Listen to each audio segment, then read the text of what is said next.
Ladies and gentlemen, welcome to another episode of this video series. We're interviewing candidates for the upcoming KBIC election, and we're here with Debra Picciano. How's it going, Debbie? Great, Mitch. Thanks for having me. Glad to have you here.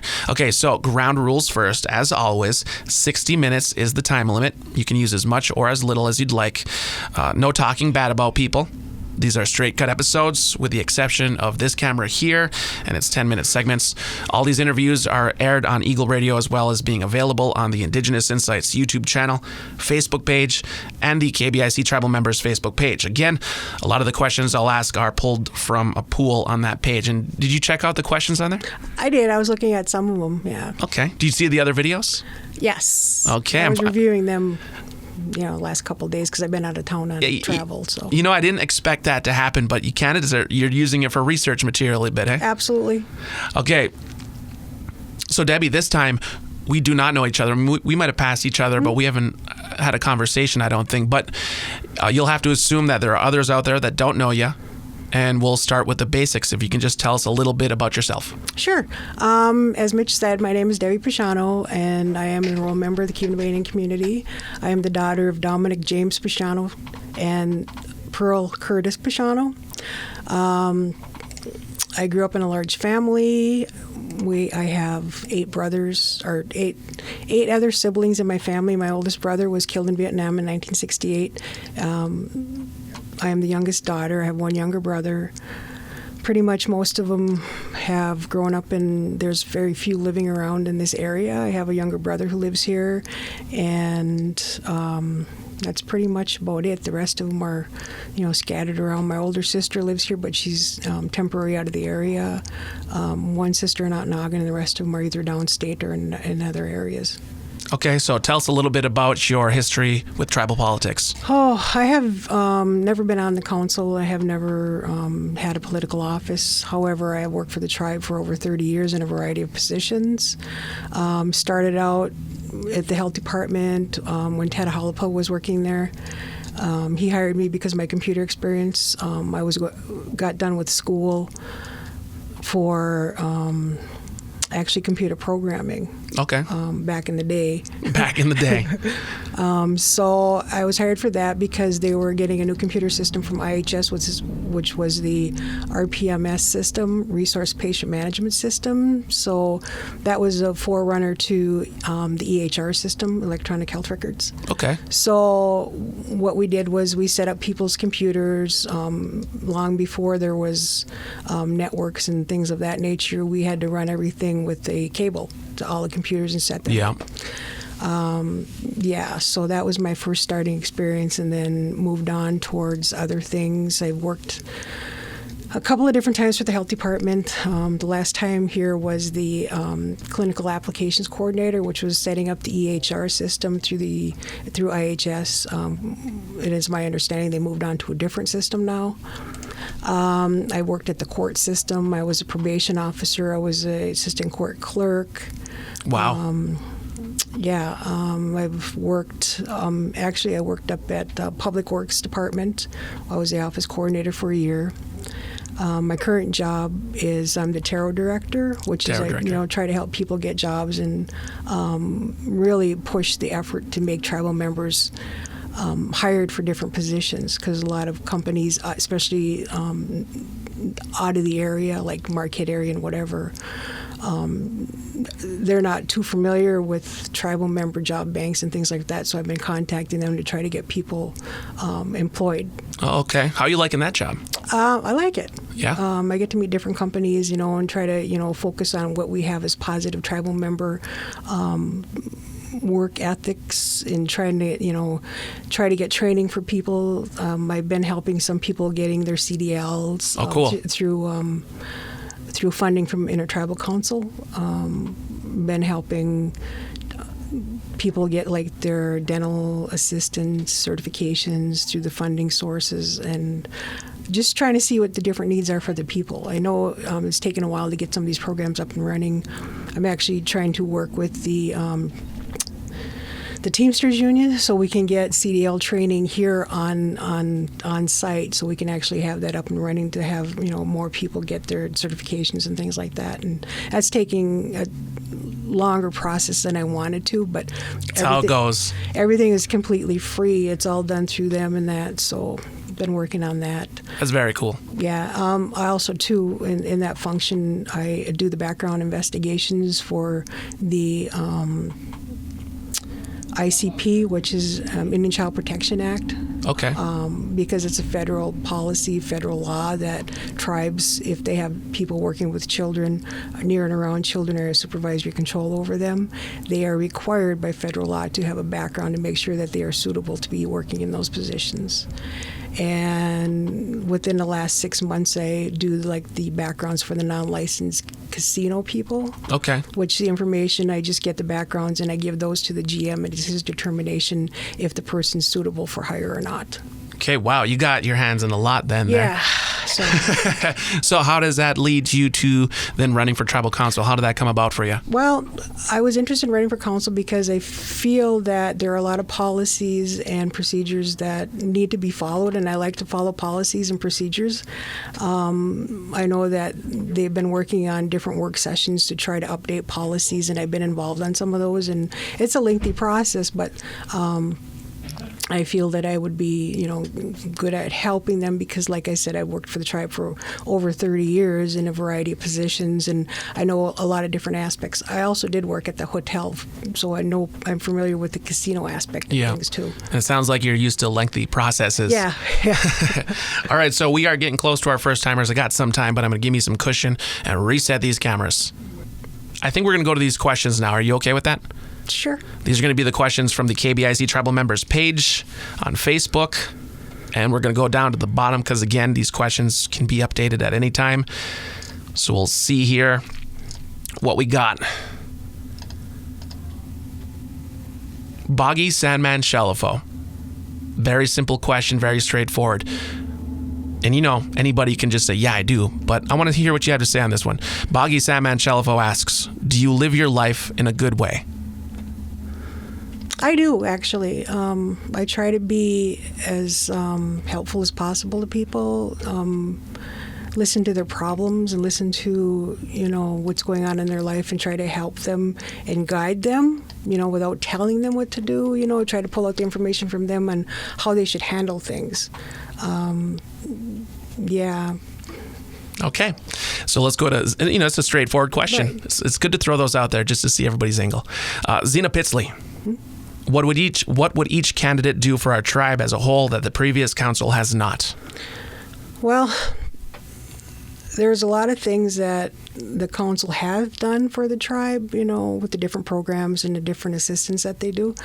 I think I would bring more active listening to the table because right now I feel just from talking to people that they're frustrated because their needs they feel are being overlooked and they're not getting a venue for their voice to be heard. And I want to be that voice for them because I'm a strong person and I do have a persuasive way about me.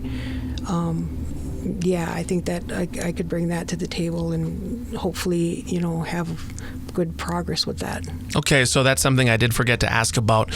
Have you been out campaigning at all? I've been talking to people. I haven't been to house at this point, because I've been meeting so many different people and talking to them about different things. And the main thing is that they want somebody that's going to listen to them, actually listen to their issues. Yeah. Okay. So then let's go to some of these questions. Do you like the order of them? There's a more dramatic way to ask these questions in order. Well, let's go to Michael Dowd with this one again. Very straightforward, kind of an idealistic question. What, in your opinion, would be the perfect tribal council member? Well, I think I touched on it a little bit. A perfect member would be somebody that's present. Comes in ready to do the work, ready to listen to people, ready to get the job done, ready to take into consideration all views and aspects of everything. How is this going to help us? How is this going to hurt us? What is it going to do for our children? What is it going to do for our grandchildren? Yes. I don't know more how else to explain it. Yep. Just to be present and listen and active listening and reaching out to people because we need to listen to everybody, not just, this person or that view. We're there for them. Very good. This question is inspired by David Madash Sr. Do you believe that all members living within our ceded territory should be included in elections?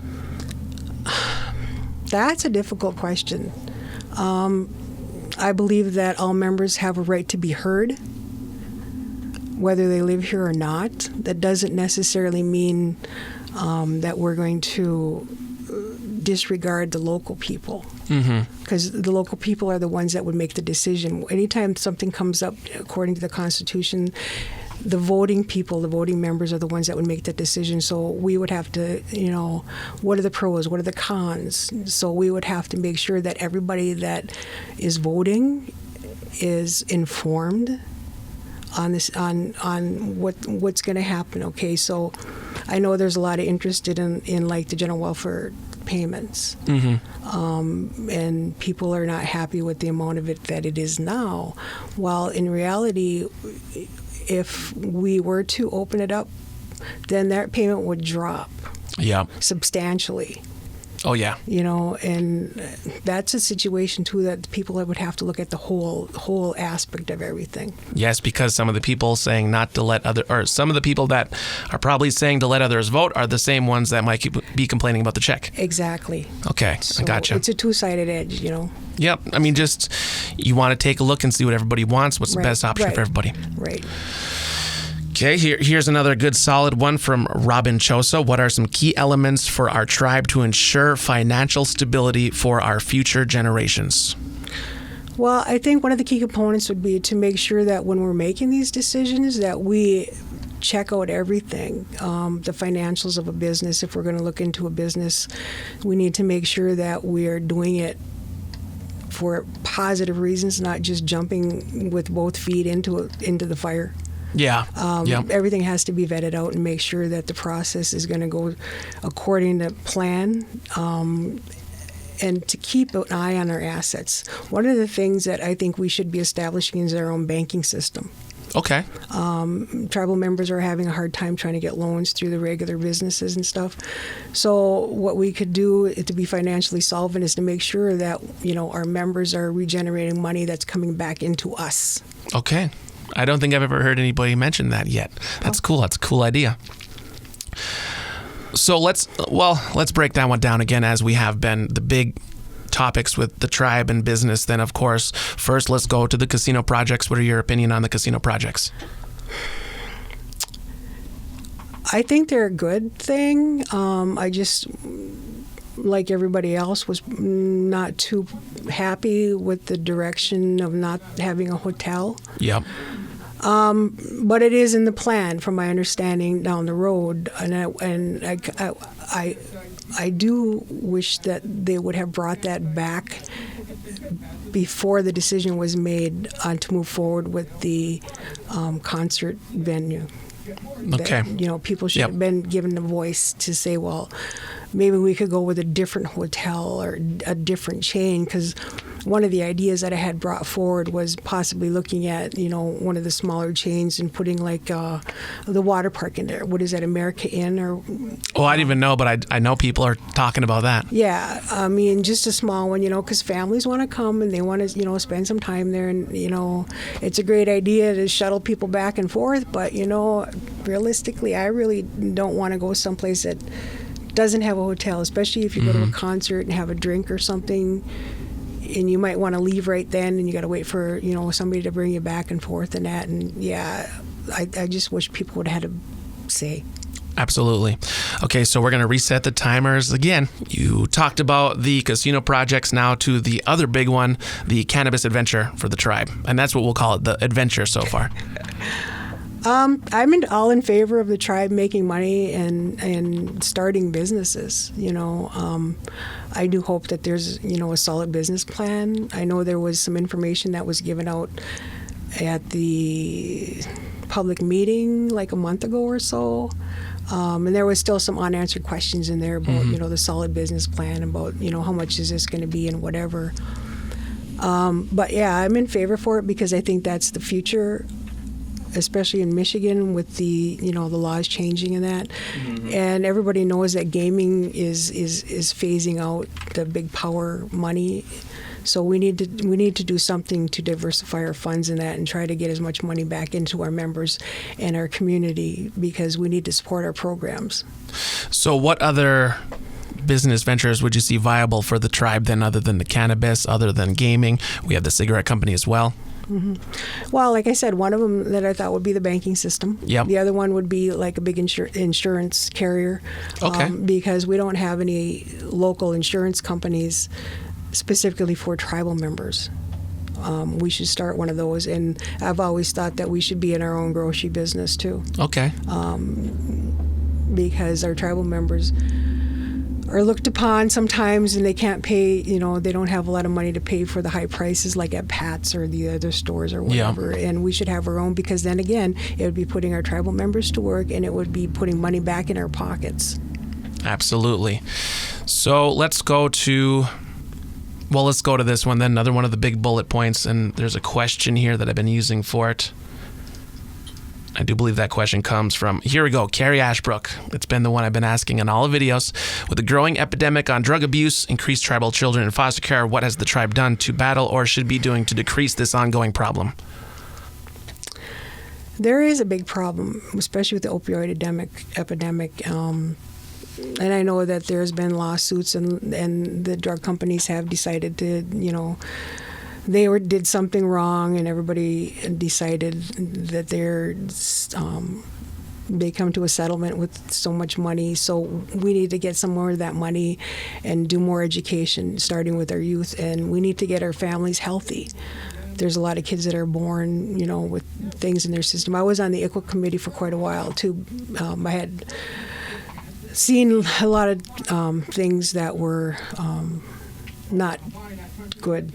Can you tell people what that committee is? The ICWA committee is Yes. Indian Child Welfare Committee. It's a committee that works closely with the Social Services Department. And what we do is we assist the Social Services Department with different issues they're having with children and families and try to help them with the best outcome. Whether it's placement of children into different homes and trying to gain foster parents, or whether it's to say, okay, we need to have more action in the court system and work with the courts on, what they're doing and how they're going to handle it and help this family. Because we're there because we want to make sure that the children are safe and protected, but we also want the families to be healthy and whole and engaged. Mm-hmm. So... Okay, very good. You got you must have did some good research, or else, because you're firing away good. Let's see here. I like this question for you because of your past in technology. Jessica posed, what are your views on using technology to propel our tribe into the future? Ooh, that's a good question. Technology is great. I love it. You can, before you'd have to open up a book and read 100,000 pages to get your answer. Now you can just go Google it or ask Alexa. Yeah. Blah, blah, blah, and it'll come out. And it's just great, We need to advance in things further. I think one of the things that we should do, and I know that other tribes do, is have a specific site for tribal members. So like the closed meetings that they have for tribal members only, that could be broadcast. And tribal members would have their own code to get into the system. Okay. And view that without physically having to come. Because, a lot of them are elders and they, can't get out, or they may be disabled. And in wintertime, it's really bad around here. And we don't want people riding on the roads and, having, issues. Yes. And even technology, you can if you don't have a good website, you can hide a link in there, but nobody can find it. Right. So I like that. Yeah.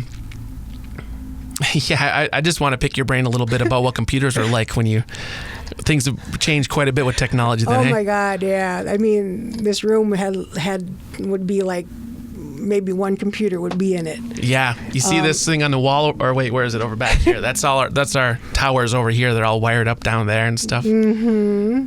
Yeah. We used to have big mainframes that we worked on before, and now it's like, it's a miracle. You got these little phones, and they got everything's in it. It's amazing. It is. It truly is. All right. So how would serving fit in with your other responsibilities?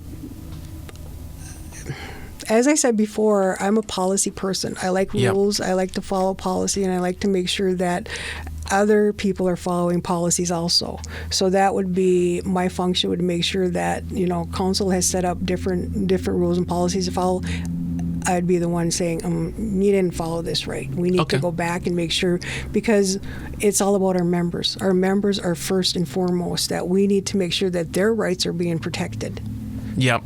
Okay. I think I'm going to reset the timer. We do have a bigger cushion this time, but I'm going to reset it again. And the next bullet point I think that I have to cover here is blood quantum. That's the other big thing that people are sort of talking about. What's your opinion on that? Blood quantum is a touchy issue. I know that if we don't do something, we're going to fizzle out. Yep. Other tribes have passed, and I know we had before too, passed, if your parents are on allotment rolls on a certain date, then that person would be full blood, so the children of those ones would be higher blood quantum. Yeah. And I believe Red Lake was the last one that has done this, and I think maybe we should look into it more to see, is it going to affect us? How is it going to affect us? Are we going to be able to have the next 7 generations? Mm-hmm. We need to positively look at that. It needs to be done, and it needs to be done soon. Yes. And that sounds like that'd be a lengthy process to get that changed. Exactly. And I'm up for the challenge. Yep. So like I said, you're sort of blowing right through these questions. I think we covered all the topics that I've usually been trying to cover. Is there something that you'd like to talk about? I would, actually. As you know, I've been volunteering for, different things in the tribe and the community. The first thing we got coming up that we're volunteering for is our Halloween party that we're having, trick-or-treating. The last couple of years, Kim Klopstein, myself, and Tina Owens have been, getting people together at the senior citizens on Halloween night and giving out candy for trick-or-treats. So if anybody, is at home and, you don't get many kids, bring your candy on over there. We're there it's going to probably be like 4:30 to 7 o'clock. If we don't run out of candy. Last year we ran out of candy a little bit early because we had tons of kids. Tom Chosa was there. His wife was there. We dressed up in little costumes. I was Buckle Bear, and she was like Sparky, the dog. But all the kids thought she was like Paw Patrol. So that was kind of fun. And then we have the veterans thing that we're working on. Kim and myself are working on getting together the veterans again for the veterans dinner on November 11th, which is Veterans Day. We've been last 3-4 years we've been having the luncheon for them in recognition of their service to us, and it's open to all veterans within the area. That's cool. And we also ask if people want to come and join them for luncheon. That's fine too. We're collecting a donation at the door of $5 for those meals, and that would go to Toys for Tots. We've raised quite a bit of money for Toys for Tots for that, and that's a good cause. It's through the Marine Detachment, which has my heart because that's what my brother was when he was in Vietnam. Yep. Also, too, I want to mention, too, that we've been working on job fairs to try to get the casino up and running in Marquette because we're going to need more bodies down there. We're looking at least 60 or 70 different positions, mostly in the food area, but we're looking for security, housekeeping, and then we're going to have people working in the concert venue. We had a job fair here, actually it was Wednesday. Yeah, I've been so busy this week. Wednesday we had a job fair, which, the turnout wasn't the best, but it's a start. And the next one we're having, we just confirmed it. It's the 22nd of November, which is going to be at the Michigan Works office in Marquette. Okay. And that will be from 11 to 3 o'clock. So if you are looking for a job, if you're retired, come on in. We got part-time positions. There's other positions down there that may be full-time. Just come on over. All right, very good. So with that, is there anything else? Is that any topics or issues you want to cover? Oh my God, I could be here all day talking. I mean, I know it. I need a co-host, No, I just I'd appreciate your support on the election, and hopefully we can go through to the general. All right. So do you want to say anything to your voters, or is that about it? That's about it. I'm ready and eager, and I'm willing to listen. So, you got any questions or concerns, feel free to contact me. You can contact me at my office, 353-4167, and I'd be happy to help you out if I can. All right. Thank you so much for coming down. Certainly. Thank you for having me.